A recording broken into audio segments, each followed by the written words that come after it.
Hello everyone and welcome back to the channel. I hope you all are doing absolutely well. So guys, in this video we are going to solve aptitude assessment questions that are very important for your Cognizant GenC examination. I know most of you are going to have your GenC examination soon. So this video is going to be super helpful because in this video we are going to cover both type of questions, that is quantitative aptitude also and your deductive and inductive aptitude also, because Cognizant has recently updated their pattern where they will be asking you gamified questions, okay, gamified aptitude questions, and inside gamified aptitude questions you will have questions related to deductive and inductive reasoning, or you can say aptitude. So make sure to watch this video till complete end because it has a lot of good questions that you can solve for your practice for your upcoming exam. And if you have any doubts in any of the question, you can ask me in the comment section. Okay, before starting the video, if you are new to my channel, make sure to subscribe to the channel as I regularly upload these kinds of helpful preparation material for you. And I'm also going to soon post more videos related to deductive and inductive reasoning questions and figural questions. So make sure to check this playlist if you haven't checked it yet. Already I have started uploading a lot of helpful preparation related material in this playlist. Make sure to check this too. So without wasting any time, let's now start with our first question. What is the simple interest on 10,000 rupees at 5% per annum for 2 years? The options that we have are 500, 1,000, 2,000, 1,500. Let's see. So simple interest is being asked to us. So if you are not aware, the simple interest formula is what? P R P divided by 100. Okay, where what does P stands for? Principal. Okay, and R stands for what? Rate, and T stands for time. Okay, let's try to see if we have these values given to us or not. So P is given to us, okay, because P is what? Principal amount, which is like 10,000. Next is what? R, rate. So rate is also given to us, which is 5%, and T is also given to us, which is 2 years, right? So let's try to substitute the value and find out the simple interest. So 10,000 multiplied by 5 multiplied by 2 divided by 100. Okay, and when we cut off, this will get cut off, and the final answer that we get is 1000. Okay, so the option number B also here also holds relevant, which is 1000. So the correct answer for this question is 1000.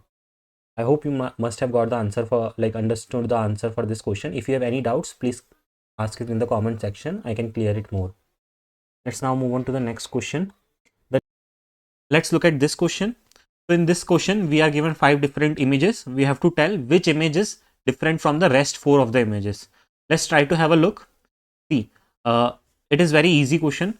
First of all, if you see all the other images having the lines in parallel, okay, if you see this image, both the lines are parallel to each other. Only this is the one where the lines are not parallel, okay, it is in kind of this way. Here also, this is also parallel, this is also parallel, right? Both are having equal gap between them, right? That is what I mean when I say parallel. So this is the only one which does not have its two lines as parallel, right? So the correct answer for this question is going to be option number C, that is 3. This third image, okay, basically they should be numbering 1, 2, 3, 4, 5. So the correct answer is this image, that this image is different from the rest of the images.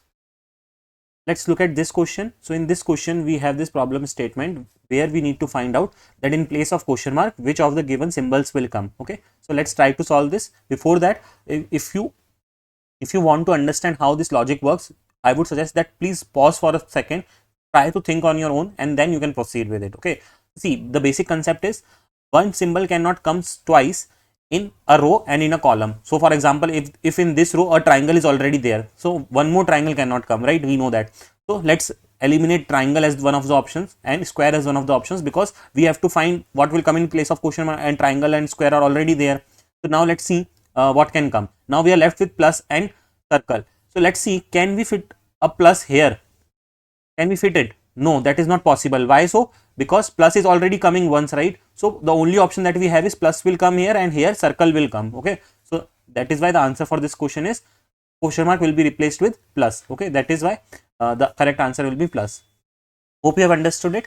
So guys, before we move on to the next question, if you have Any doubts you can ask me in the comment section, and if you found this video helpful, please subscribe to the channel and make sure that you share it with your friends who are also preparing for these kinds of questions. Let's now move on to the next question. Ratio of two numbers is 3:4 and their sum is 56. What are the two numbers? Okay, so let's try to solve this. First of all, this is a question based on ratio and proportion, and these questions are very important and these are like regularly being asked. That's why I have covered this one.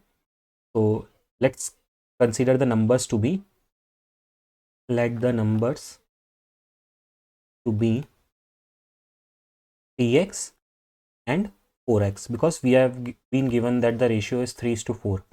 So let the ratio to be 3x and 4x, and what are the two numbers?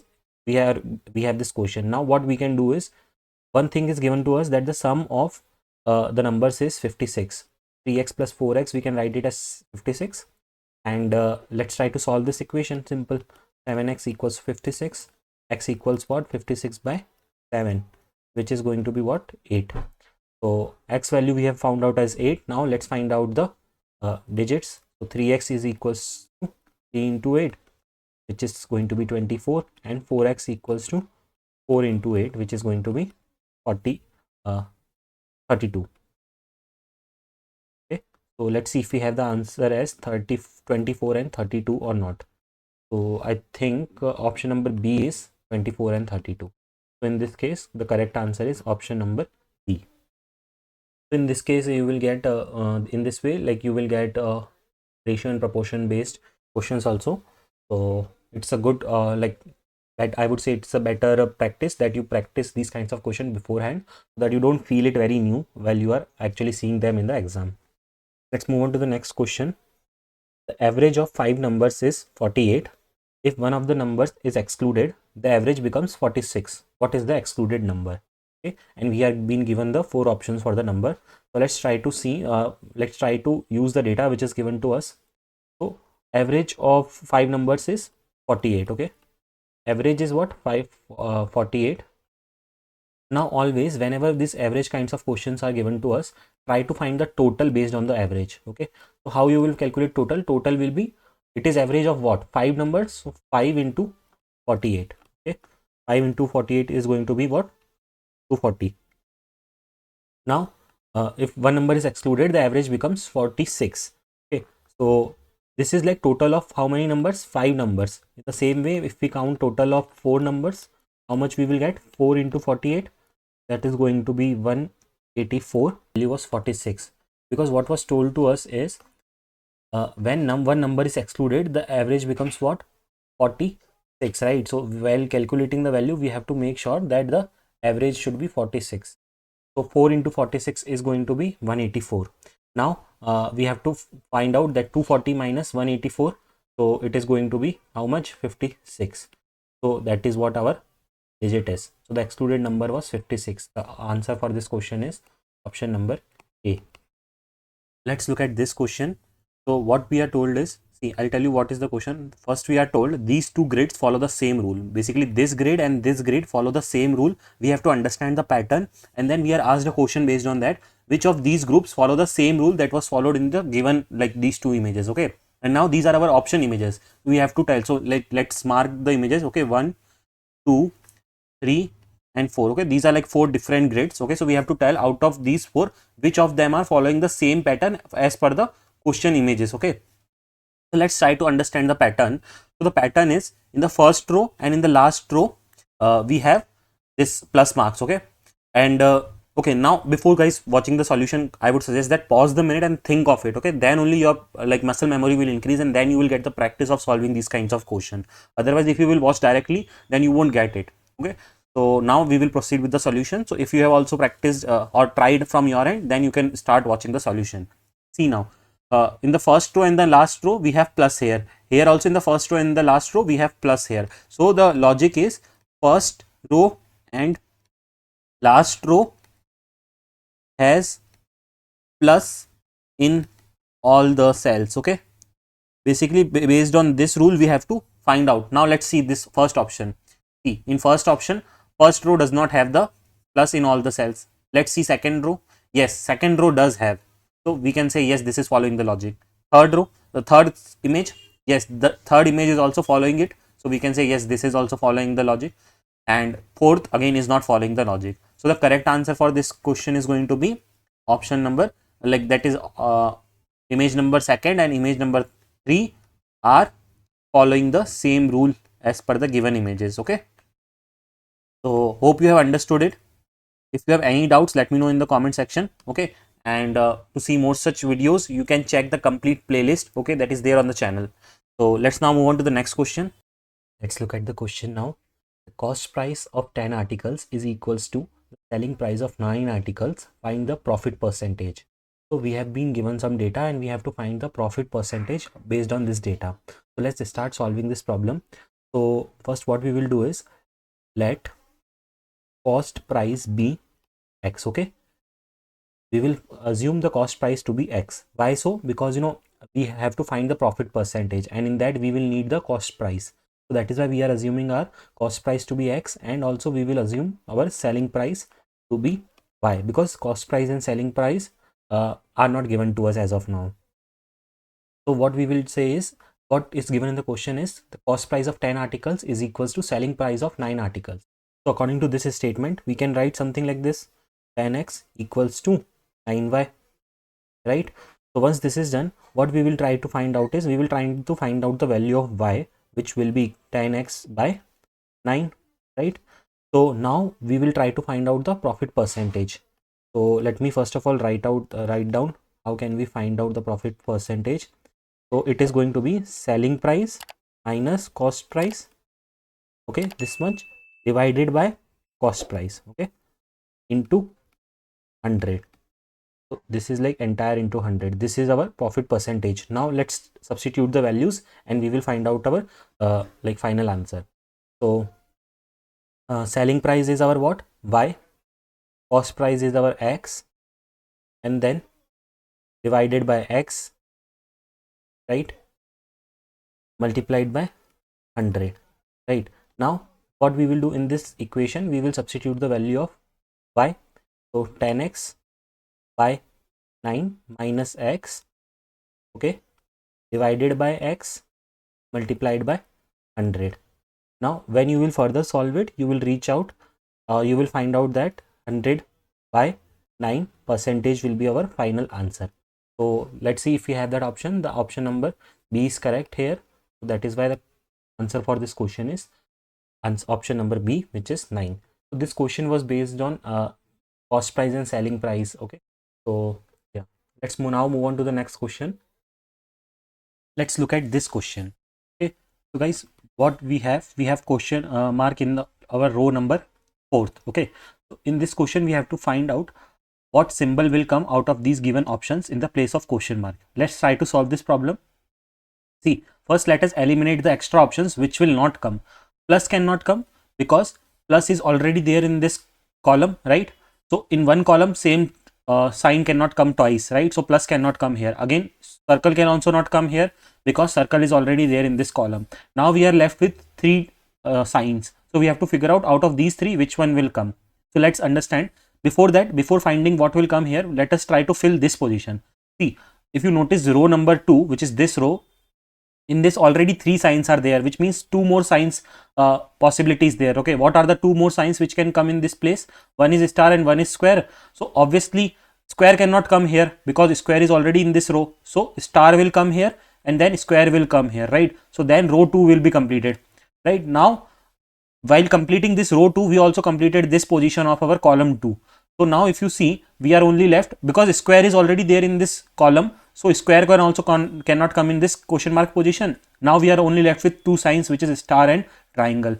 So if you see triangle we cannot put here, right? Because triangle is already there in the last row. So obviously the only place for triangle is this one, and the star will go here. Okay, so the star cannot come in this question mark. So the only thing that will come in question mark is triangle. So the correct answer for this question is going to be triangle. Hope you have understood the concept. Let's look at this question. So in this question, we are given an image or a figure. We need to find out that how many triangles are there in this image. Now we have the options with us. Options are 8, 10, 12 and 14. Okay, so we have to count the number of triangles in this one. So see, this is our given image. For simplicity, I have taken this image with the markings. Okay, so you can also mark it if you are also getting confused, right? In your exam, you can also mark it in this way. On the other hand, if you are like already having practice of these questions and you don't need to mark, then it is not mandatory. Okay, so let's try to solve this question. Now see guys, these types of questions are a bit tricky because you know what happens, the options that you will get will be very nearby, okay, like 8, 10, 12, 14. So if you missed one or two countings also, your options will change and then you will select the wrong answer, right? So make sure that you have good practice of these questions and you do it with proper attention, okay? So let's see first thing, and I'll tell you the approach of how to, you know, solve these kinds of questions. See, first thing is you need to find the question, like number of triangles in sequence. Okay, like first of all, you need to find triangles with uh, no component, or these are called as simple triangles. Okay, and then we have triangles with two components. I'll tell you what does it mean when I am saying with triangles with two component, three component, and all. See, now triangles with simple with no component is what? This simple triangle, okay? Because it does not have any other like division in it, right? So this is just one simple triangle. Now, what is triangle with two component? This can be considered as triangle with two component, right? Because it has two partitions in it, right? So we will call this as triangles with two component. Now, on the other hand, if we want this one, if you see, this is what? Triangle with three components. So in this way, we will find out, okay? First of all, we will start with a simple triangles, okay? That is, we can also call them as triangles with no component. So let's start counting. So this is 1, 2, 3, 4, 5, 6. Okay, so we have found 6 triangles. Okay, triangles with no component. Okay, we have found 6 triangles, and for your simplicity, I'll also write down the names of those triangles. So if you want to refer, you can also pause and watch those like triangles exactly. So I'll just write the names quickly. AIG, AIB, JFE, CJE, and CED.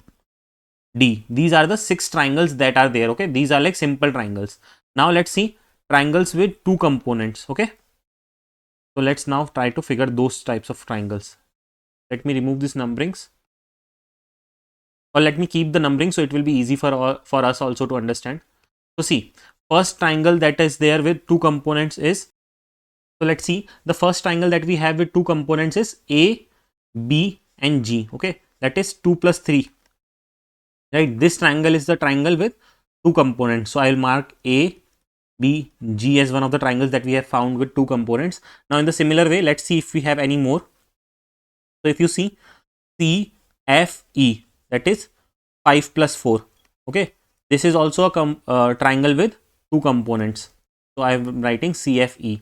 Okay, moving forward, A, C, and J. Okay, that is A, C, and then J. Okay, this triangle, that is this 3 and then this portion. So this is also a triangle with two components. So A, C, and J. Moving forward, we have one more with two components, that is E, G, and I. Okay, that is E, G, and I. This below portion. Okay, that is 4 and then this empty place. So E, G, I. Now these are only the 4 triangles which are having two components or two division in it. So we will mark this one as 4. Okay, now let me rub few things and then we will start looking at those triangles which are having 3 components inside them. Okay, so okay, now let's see which is the first triangle which has 3 components. So the first triangle is A, C, and E. Okay, so this one A, C, E has 3 components inside it. If you see, okay, that is this one, and this one. So triangle with 3 components. The first triangle that we have found is A, C, and E. Let's see the next one. The next is C, F, and D. Okay, so C, F, and D. This one also has 3 components. One is this, second is this, and third is this. So C, F, D. Okay, next is A, G, E. Okay, that is this below portion, A, G, E. This also has 3 components in it. This one, and this one. So A, G, and E. So triangles which are having 3 components are 3. Now let's also see if we have any triangle which are having 4 components in it. Okay, so let me rub it again.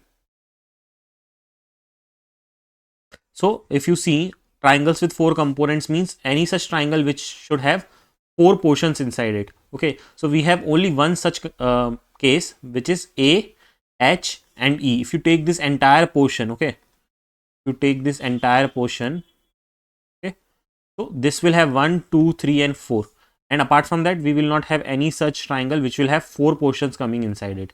So triangles with 4 component is what? A, H and E, and that is only one. So if we do the total counting, it will be 6 plus 4 plus 3 plus 1. 6 plus 4 is 10, 10 plus 3 is 13 and plus 1 is 14. So the correct answer for this question is going to be 14. Answer is option number D. That is, there are 14 triangles in this image that is given to us. The question is, if 10 men can complete a task in 15 days, how many men are needed to complete the same task in 6 days? Okay. So we are given the options 20, 25, 30 and 15. First of all, whenever you get this kind of question, just try to follow this approach. You will find the answer very easily. So what we will do is, we will find out, like, what we will do, work equals to man into days. Okay, number of days given to us. So what is given to us is 10 men can complete a task in how many days? 15 days. So what we will call as is work is done in 150 man days. Okay, this is the terminology that we use for these kinds of questions. Now what we are asked is, how many men are needed to complete the same task in 6 days. So what we will do, required man is equals to whatever the total work we have, okay, divided by days. Okay, so see, we have already found the total work in terms of man days. So here we will write 150 and number of days is asked is 6 days. Okay, so which is 6, that's will give us 25. So option number B that we have is 25. Answer is going to be option number B, that is 25. I'll repeat or revise this question again. See, what we have to do is, always whenever a required men are asked, what we have to do is total work upon days. Now work we need to convert it into like man days. Okay, this is like we are changing the value to in terms of days unit. So that is why when we have found out the total work in terms of man days, we have got 150 here, then we have days, so then 6 days we are like putting it here, and then when we find out or cut off, the final answer comes to be 25. So the final answer is 25 men are needed to complete the same task in 6 days. Okay, let's move on to the next question now. Let's look at this question. We have the question mark in row 4th. Okay, and we have to select one of the options from the signs from the given options. Okay, let's see. First of all, star and circle cannot come because star and circle are already coming in this column, so we cannot have two same signs in the same column. Okay, so we have eliminated both of these. Then what else? We have plus and triangle. So see, if we put a plus here, then triangle has to go there, but triangle cannot come in this row because already there is a triangle. So it is mandatory that we have to put a triangle here, and then when we will put a plus here, there will be no problem, right? So the correct answer in this case is going to be triangle. So question mark will be replaced with triangle in this case. So that's all for today, guys. I hope you found the video helpful. If you have any doubts, please let me know in the comment section. Make sure to join me on Telegram and Instagram as well. You can ask your queries in the Instagram DM as well. And if you need any content, you can request it on our Telegram channel. Make sure to subscribe to the channel if you haven't done yet to receive all the latest regular updates. I regularly post off-campus drives and preparation related videos for placements on my channel. So that's all for today's video. Thanks for watching the video.